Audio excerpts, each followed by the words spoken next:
दिनेश के ऊपर आप सबका स्वागत है न्यूज़ टाइम के अंदर। इस बार गेहूं के दाम बहुत ज़्यादा बढ़ने जा रहे हैं और आप अंदाज़ा लगा लीजिएगा कि अब आपको गेहूं 40 से 50 रुपए किलो मिलेगा, क्योंकि सरकार की जो कलेक्शन था सारा एमएसपी के ऊपर, उसमें जो आधे से भी कम अब इस टाइम गेहूं का देखा जाए तो कलेक्शन हो रहा है सरकार के द्वारा।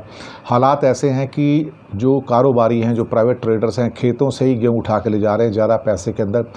और भारत सरकार 10 से 15 मिलियन टन निर्यात कर सकती है, एक्सपोर्ट कर सकती है, जो पहले बताया था। अभी 3.5 मिलियन टन का अनुबंध यानी कि देखा जाए तो एग्रीमेंट हो गया है। गुजरात, राजस्थान, मध्य प्रदेश से भेजा जाएगा शिप से।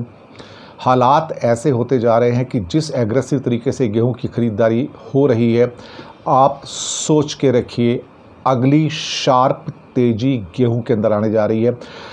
2100 रुपये गवर्नमेंट का भाव था, प्राइवेट कंपनियां 2100, 2200, 2300 में ख़रीद रही हैं, 100 से 200 रुपये ऊपर।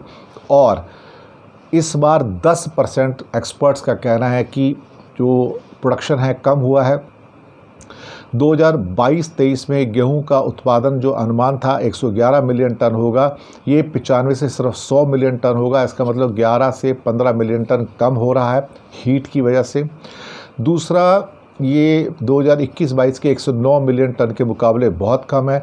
सरकारी ख़रीद में 17 अप्रैल तक जो डेटा आए हैं उसमें 69 लाख टन यानी कि सिर्फ 6.9 मिलियन टन हुआ है, जो कि टोटल सालाना औसत से 40% कम है। और पहले 10 मिलियन टन की ख़रीदारी हो चुकी थी। तो मध्य प्रदेश में अब तक सिर्फ 9 लाख टन सिर्फ, पंजाब में 3.2 मिलियन टन, हरियाणा में 2.7 मिलियन टन और उत्तर प्रदेश में सिर्फ 0.30 लाख मेट्रिक टन गेहूँ की ख़रीदारी हो चुकी है। अभी सालाना स्टॉक के आधार पर गवर्नमेंट के पास 18.99 मिलियन मीट्रिक टन ही अभी बचा है, और जो अनुमान से 20 मिलियन मीट्रिक टन से कम है।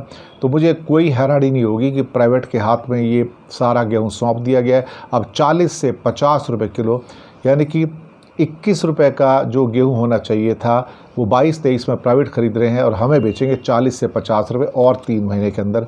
आप देख लीजिएगा।